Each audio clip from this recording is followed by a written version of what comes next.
In the quiet southern town of Linton, Georgia, where everyone knows your name and secrets age like whiskey in the backwoods, no one expected to see Loretta Gaines in handcuffs. At 70 years old, she was the town's gentle constant, a retired librarian who still left handwritten cards on doorsteps, tended to her rose garden at dawn, and hummed old hymns on her front porch as the sun dipped behind the pines. To most, she was a figure of comfort, the kind of neighbor who never made waves, until the morning she became national news. It happened without warning. Two plainclothed deputies arrived just after sunrise. Birds were still chirping when they walked up Loretta's path, read her rights, and led her into the back seat of a black cruiser. Her neighbors watched from behind curtains, stunned into silence. The charge? First-degree murder for the disappearance and presumed death of Charles Whitaker, a high-profile attorney who vanished 17 years earlier without a trace. His body had been discovered just days before, buried deep beneath the foundation of a failed construction project on the outskirts of town.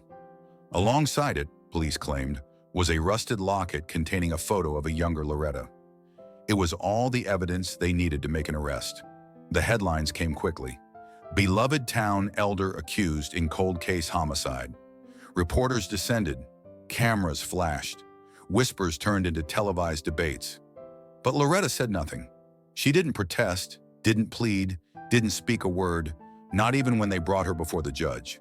To some, her silence was guilt. To others, it was something deeper, an unspoken knowledge that what was unfolding wasn't justice, but something else entirely. Because sometimes the truth doesn't come screaming through sirens. Sometimes it walks quietly into the fire and lets the world expose itself. If this story has you leaning in, wondering what comes next, comment the number 7 below. Subscribe to the channel to follow every dramatic twist in this true-to-life courtroom mystery.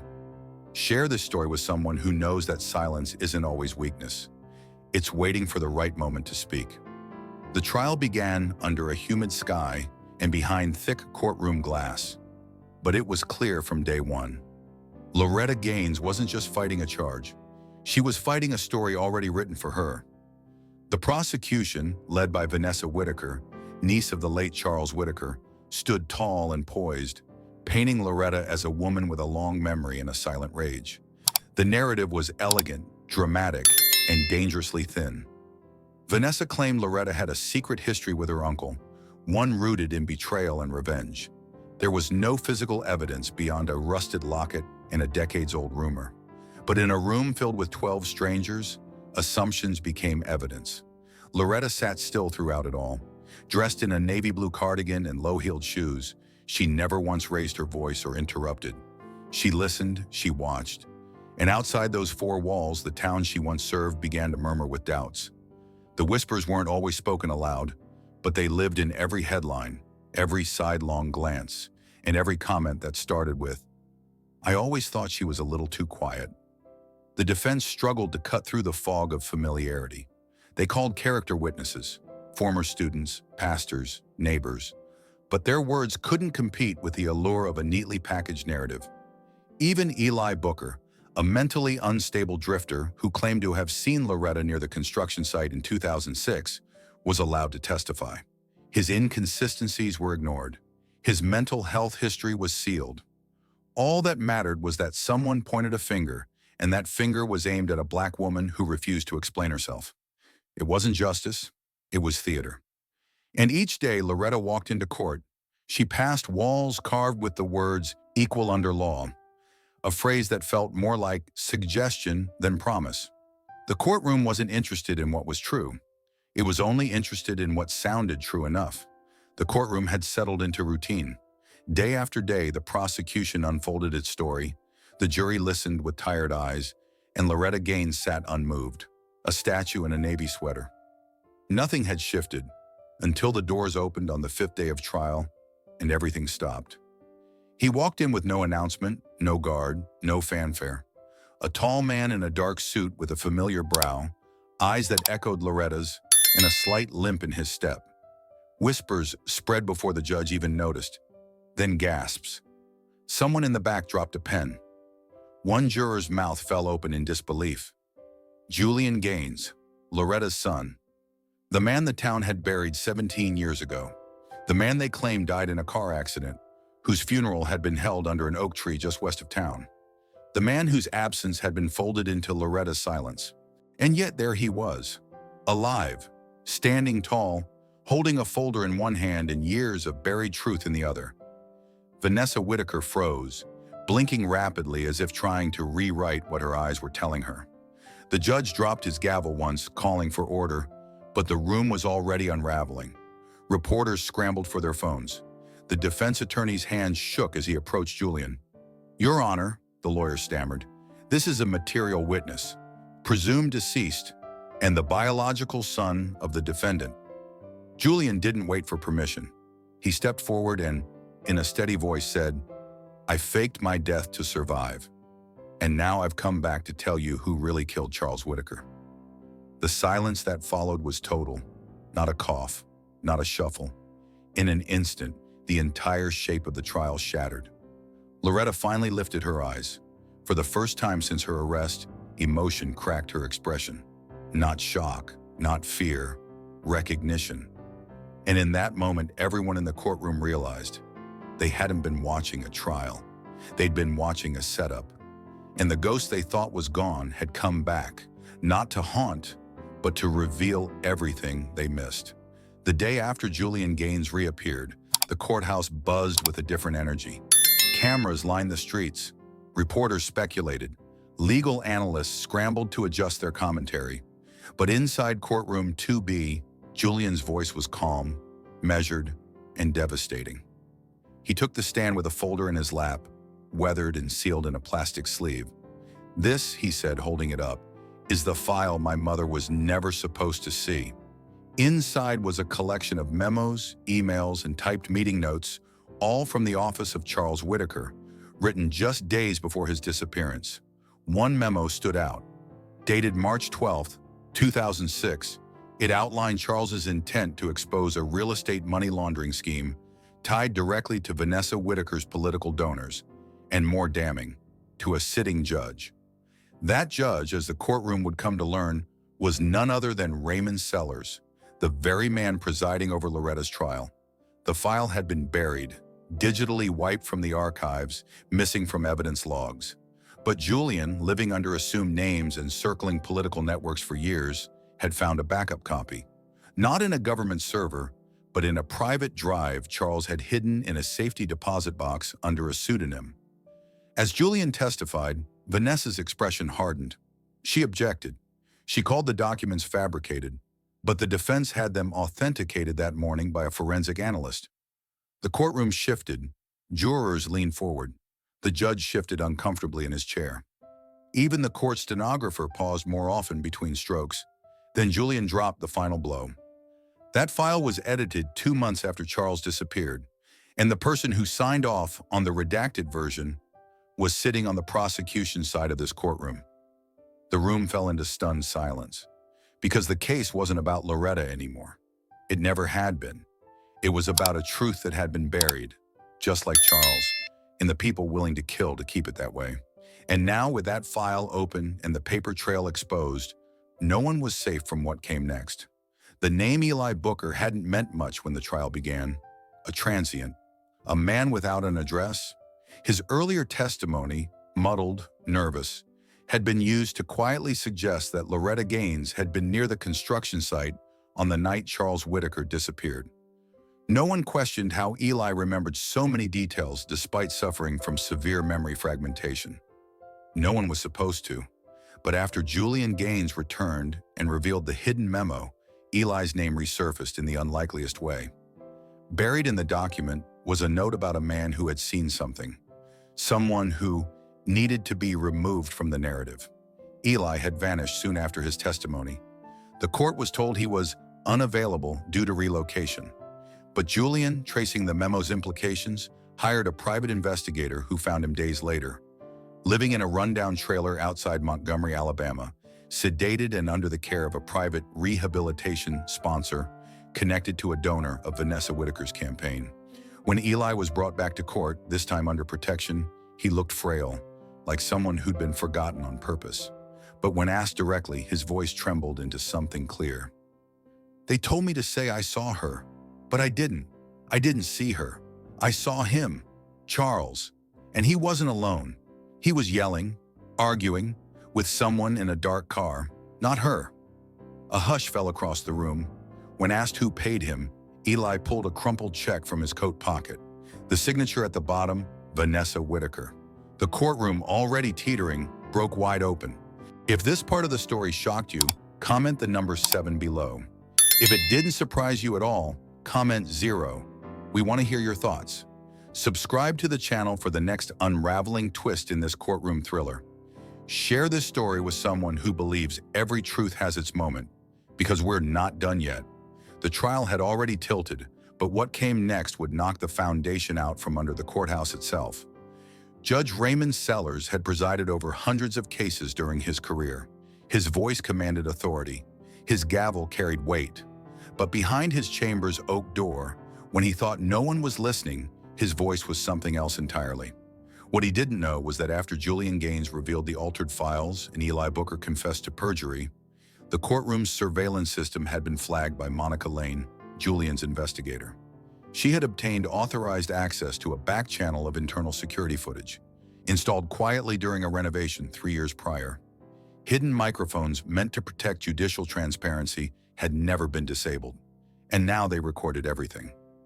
The footage showed Sellers meeting with Vanessa Whitaker late one evening after court recessed early. His tie was loosened. Her hands were clenched. The conversation wasn't just inappropriate, it was explosive. "You were supposed to keep this simple," Sellers snapped, pacing. Vanessa shot back. "I didn't know her son would crawl out of a grave." "You should have destroyed everything. The file, the boy, the witness.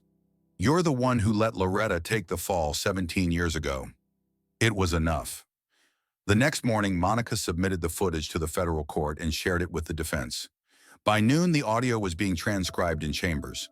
By 2 p.m., Judge Sellers had been forcibly removed from the bench, and Vanessa, now exposed as orchestrator, manipulator, and liar, was escorted out of the courtroom under federal custody. Loretta didn't smile. She didn't speak. She simply looked down at her folded hands.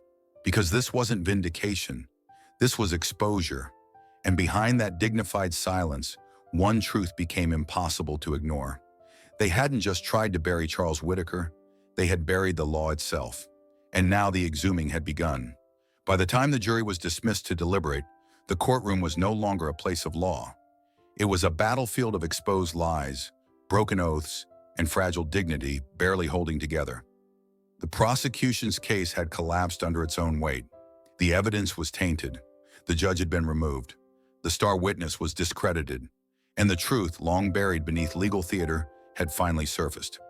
Still, the silence that filled the courtroom as the jury filed back in was unbearable. Loretta Gaines sat perfectly still, her back straight, her hands folded in her lap as if in church. She didn't flinch when the foreperson rose. She didn't blink as the verdict was read.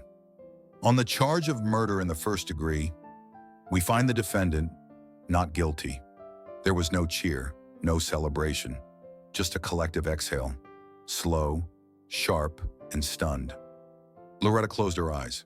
The judge, now a federal appointee brought in to finish the case, thanked the jury with a gravity that seemed to stretch the walls.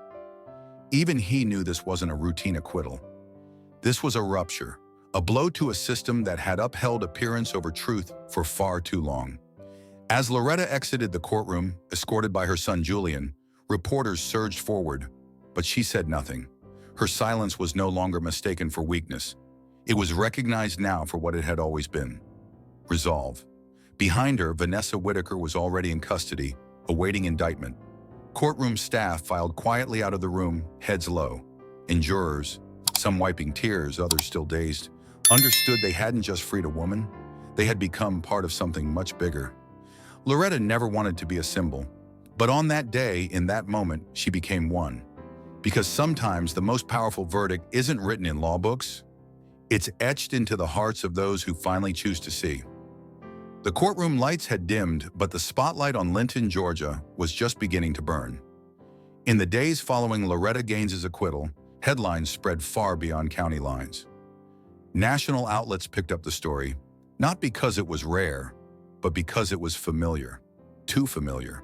A wrongful accusation. A silenced woman.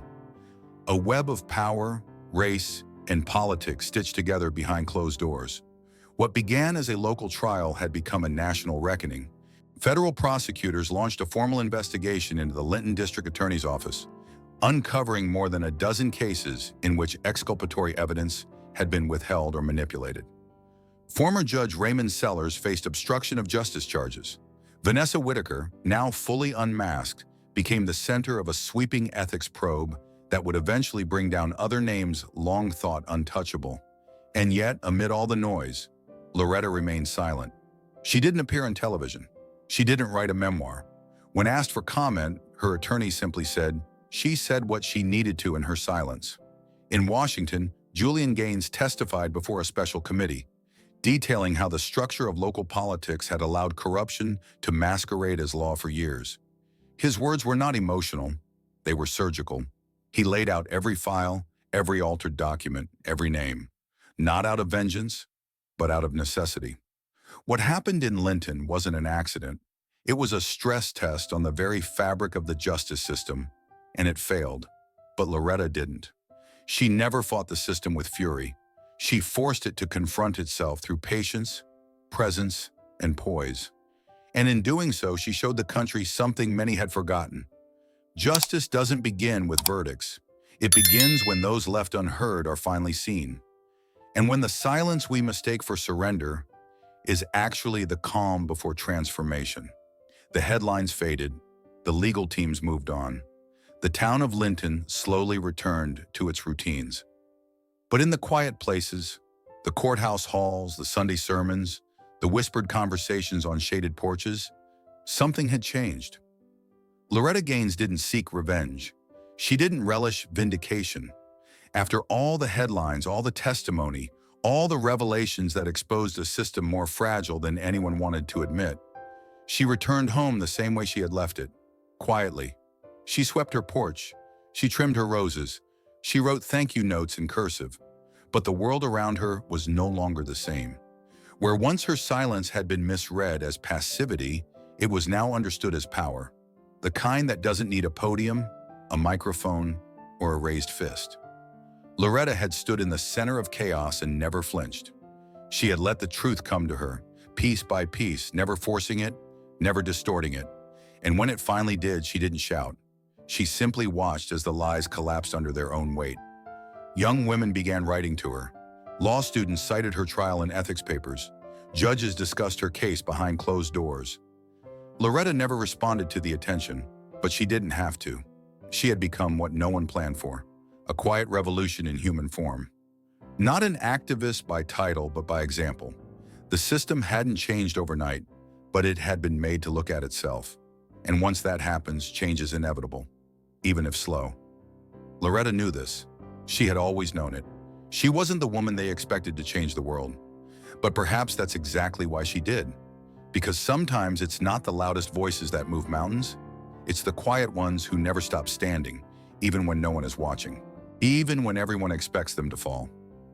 In a world where shouting often overshadows truth, the story of Loretta Gaines reminds us that strength isn't always loud. It is often still, quiet, and deeply rooted. At 70 years old, Loretta was misjudged, forgotten, and nearly erased by a system that saw her silence as submission. But her stillness wasn't weakness, it was wisdom. And in the end, it was her quiet dignity that outlasted their noise. For many older adults, especially those who have lived through decades of social change, prejudice, and shifting values, Loretta's story is a mirror. It reflects the times when your voice wasn't heard, your truth wasn't trusted, or your worth was measured by assumptions. And yet, like Loretta, you endured. Not by raising your voice above the crowd, but by standing firm in who you were, patiently, persistently, and with faith that one day the world would catch up to the truth you already knew. Her story teaches us that time doesn't erase injustice, but it reveals character.